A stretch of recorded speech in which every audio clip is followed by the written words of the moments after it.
And remember when Abraham said, "My Lord, make this a secure city and provide its people with fruits, whoever of them believes in Allah and the last day." Surah Al-Baqarah 2:126. Imagine standing at the precipice of an impossible decision, a decision that demands the surrender of every logical impulse, every human fear, to an unseen command. What would it take to walk away from everything familiar, everything comforting, and place the most precious parts of your life into the heart of a barren wilderness? Who possesses such unwavering faith, such profound tawakkul, that they could face the desolation of a desolate valley with nothing but a whispered promise? Centuries before the dawn of Islam as we know it, in a land far from the verdant crescent, lived a man whose very essence was submission to God. Prophet Ibrahim, peace be upon him. He was a titan of faith, tested time and again, and each trial he faced only solidified his position as a friend of Allah. His life was a tapestry woven with divine commands, each more challenging than the last, pushing the boundaries of human comprehension and absolute reliance on the Creator. In this ancient time, the world was a sprawling canvas of burgeoning civilizations, some steeped in idolatry, others dimly grasping at the concept of a singular divine. It was into this world that Ibrahim was called to spread the message of pure monotheism. He had journeyed from Ur of the Chaldees, endured the fiery wrath of Nimrod, and migrated across lands, always following the divine compass. Now, in his later years, after a lifetime of yearning for a child, Allah had blessed him with 2 sons, Isma'il, born to his beloved wife Hajar, and Ishaq, born to his first wife Sarah. The arrival of Isma'il, a tender infant, brought immeasurable joy to Ibrahim and Hajar, filling their lives with the laughter and innocent cries of a newborn.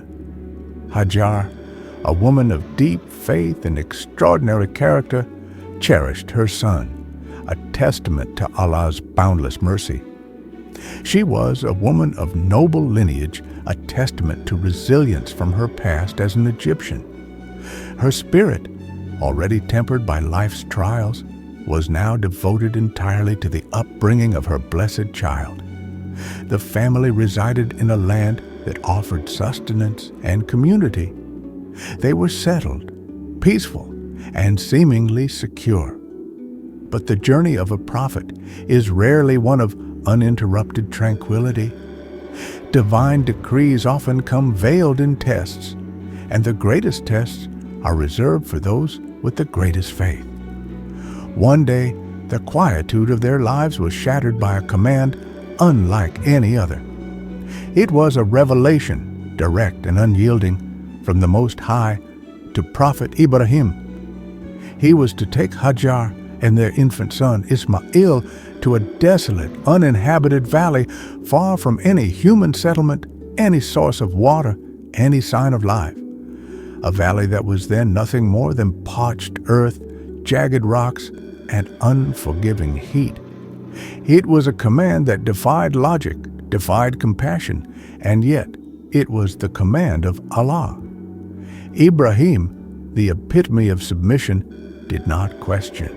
His heart, heavy with the weight of this unparalleled instruction, was nevertheless firm in its devotion. He prepared the meager provisions, a water skin filled with water, a small bag of dates, knowing full well that these would offer only fleeting comfort in the face of the vast emptiness that awaited them. With Hajar carrying their infant son Isma'il, Prophet Ibrahim set out. The journey was long and arduous, each step taking them further from the familiar comforts of civilization and deeper into the heart of the Arabian Peninsula. The landscape grew increasingly stark. The sun beat down mercilessly, and the hope of finding solace diminished with every passing mile. Finally, they arrived at their destination, a barren, desolate hollow nestled between two modest hills, Safa and Marwa. There was no shade, no water, no sign of human presence. It was a place where life seemed impossible. Ibrahim gently placed Hajar and Isma'il beneath a small tree, the only meager shade available. He placed the water skin and the dates beside her. His heart ached, torn between his love for his family and his absolute obedience to Allah. He knew not why he was commanded to do this, only that he was commanded. Then the moment came. Prophet Ibrahim turned to leave. Hajar, seeing him walk away, felt a pang of confusion, then alarm. He continued walking, his steps resolute, his gaze fixed forward. "Oh, Ibrahim," she called out, her voice echoing in the vast emptiness. "Where are you going, leaving us in this valley where there is no person and no anything?" He did not answer. He continued to walk away. Her calls grew more urgent, more desperate. "Oh, Ibrahim, is it Allah who has commanded you to do this?" This was the pivotal question, the turning point that would define her legacy. Ibrahim, without turning back, simply nodded his head. He could not speak, for the emotions that welled within him might betray the divine command. And then Hajar, a woman of unparalleled faith, spoke words that would resonate through eternity, words that would become the cornerstone of Tawakkul for generations to come. "Then he will not abandon us." With that profound declaration, she turned her attention to her child, accepting her fate with a dignity and trust that truly moved mountains. But little did she know, the true test, the ultimate display of her resilience, was yet to begin. The scorching sun continued its descent, and the last drops of water in the water skin were already dwindling. The silence of the desert was about to be broken by the cries of a thirsty infant. The desperate search and unwavering tawakkul. The sun climbed higher, relentless in its assault on the desolate valley. The initial moments of Hajar's profound declaration, "Then he will not abandon us," had been sustained by the dwindling drops in the water skin and the small comfort of the dates. But soon the provisions were gone. The last drop had been consumed, the final date swallowed. The harsh reality of their isolation began to press in, a tangible weight in the stifling heat. Infant Isma'il, innocent and unaware of the cosmic drama unfolding around him, began to cry. His cries, at first soft whimpers, quickly escalated into desperate wails. His tiny lips, once moist and pink, now appeared parched, his tender skin flushed with fever. Hajar's heart clenched with an agony far greater than any physical discomfort she might feel. A mother's instinct, primal and fierce, ignited within her. She knew, with chilling certainty, that her son's life depended on finding water, and quickly. She looked around the barren expanse. The valley was utterly devoid of any spring, any oasis. Only rocks, sand, and the distant shimmering mirage of heat haze. Her eyes scanned the horizon, searching for any sign, any indication of life. Her gaze fell upon the nearest hill, Safa. Perhaps, she thought, from its peak, she could discern a caravan, a traveler, or even a hidden spring. With Isma'il's cries piercing her soul, she laid him down on the hot sand, hoping the meager shade of the sparse tree would offer him some relief. To carry him during her desperate search would be an unbearable burden in the scorching heat, and she knew she needed all her strength. She resolved to keep him in sight, her eyes constantly darting back to his small, vulnerable form. With a surge of determination, Hajar scrambled up the rough, rocky slope of Safa. The climb was arduous, her feet slipping on loose stones, the sun beating down on her back. When she reached the summit, she strained her eyes, peering into the vast, empty expanse. She turned in every direction, her gaze sweeping the horizon, desperately searching for any sign of water, any glimmer of hope. But there was nothing, only the endless, indifferent desert stretching out before her. Her heart sank, a bitter taste of disappointment rising in her throat. Yet her tawakkul did not falter. Her faith, forged in the crucible of Ibrahim's unwavering obedience, would not allow despair to take root. She knew Allah would not abandon them, but she also understood that tawakkul was not passive expectation. It was active striving. She looked towards the opposite hill, Marwa, a similar stony outcrop in the distance. Perhaps, she reasoned, the water lay there, hidden from her current vantage point. Without hesitation, Hajar descended Safa. The descent was faster, but no less taxing on her weary body. As she reached the bottom, the cries of Isma'il grew louder, more frantic. This intensified her urgency, propelling her forward. She ran, her strides becoming longer, more desperate, across the valley floor towards Marwa. The distance felt immense, the ground uneven and hot beneath her feet. She was not just running, she was racing against time, against thirst, against the encroaching shadow of hopelessness. She ascended Marwa, her breath ragged, her muscles screaming in protest.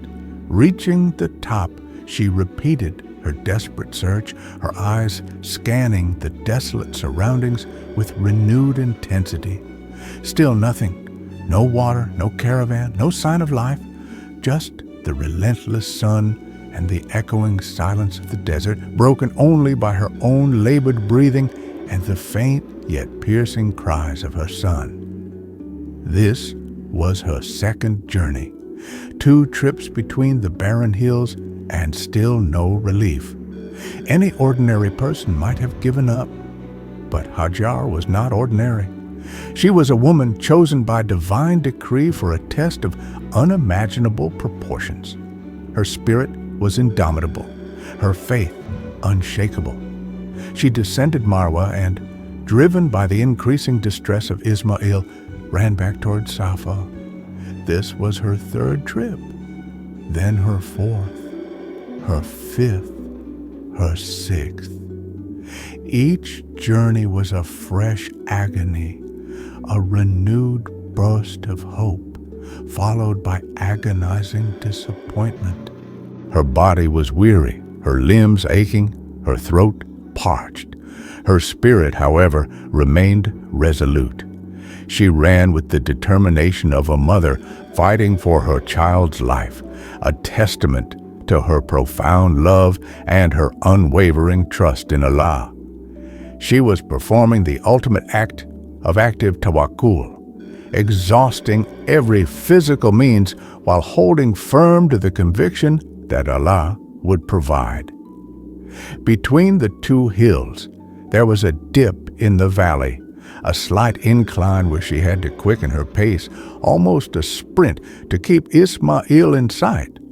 This stretch, now known as the Masa, place of striving, became a symbol of her desperate exertion. She ran, not out of doubt in Allah, but out of a fervent belief that Allah's help would come to those who strive.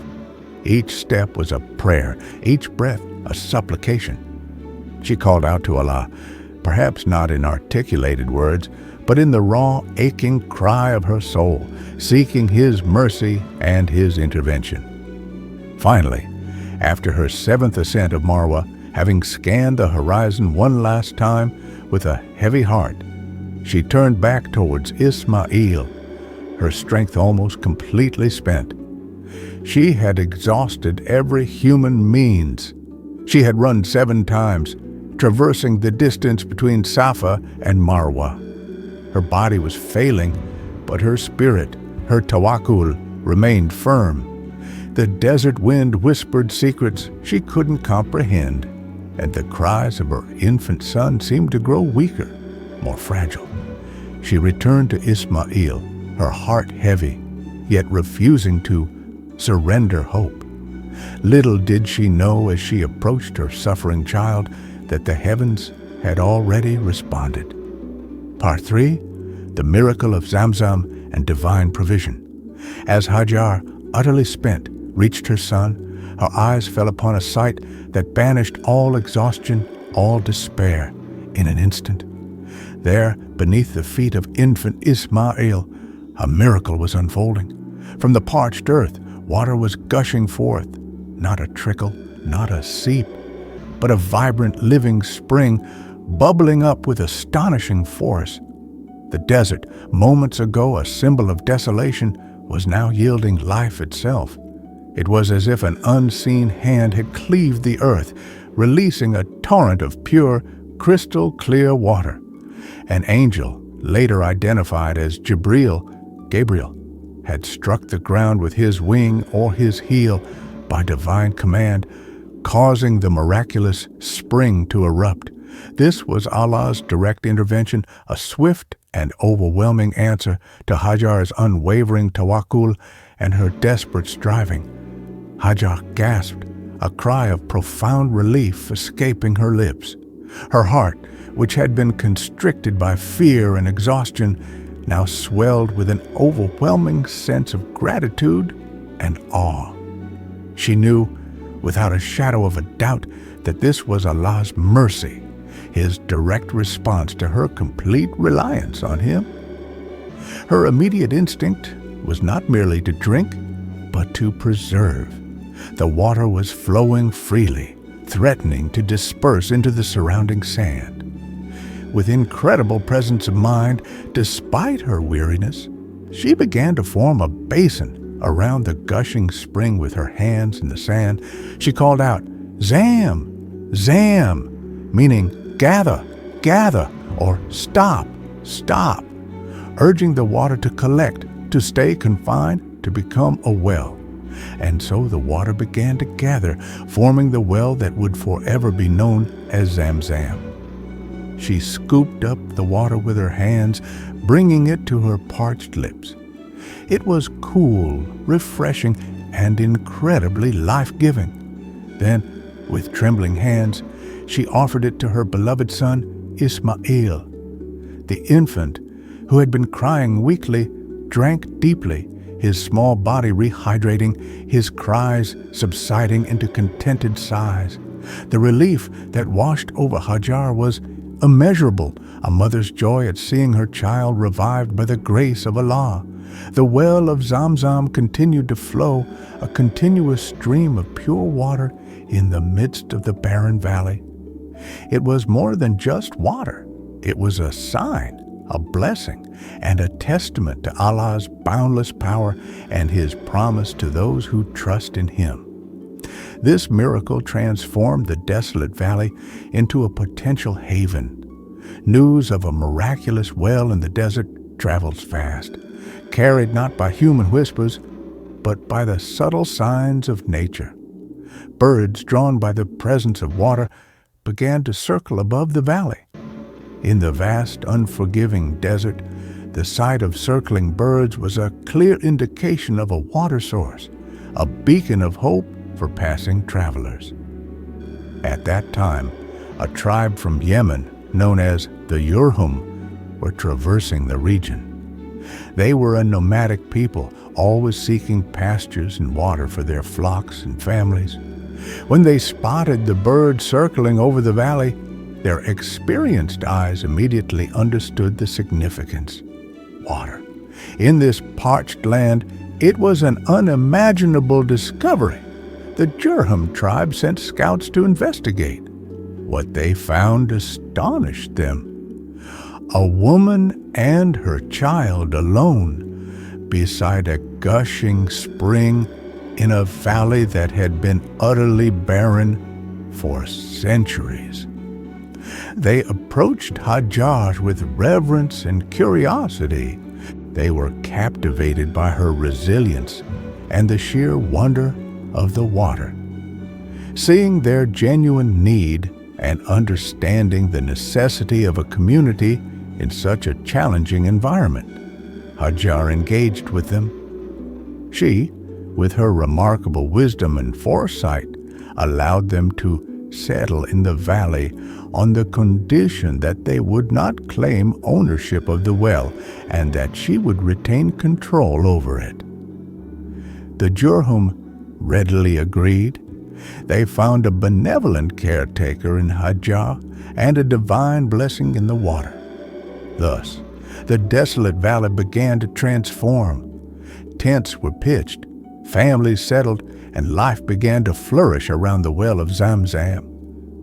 The Jurhum tribe brought their livestock, their knowledge of trade, and their customs, slowly turning the uninhabited space into a burgeoning settlement.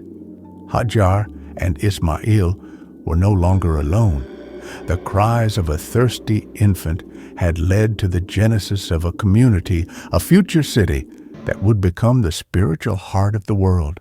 This was the beginning of Makkah, a place chosen by Allah, a place that would one day house His sacred house, the Kaaba. It was all set in motion by the absolute faith of a woman, a mother who had exhausted all human means and then witnessed the boundless mercy of her Lord. The seemingly impossible command to abandon a mother and child in the wilderness had, through divine wisdom, laid the foundations for the most sacred city on earth.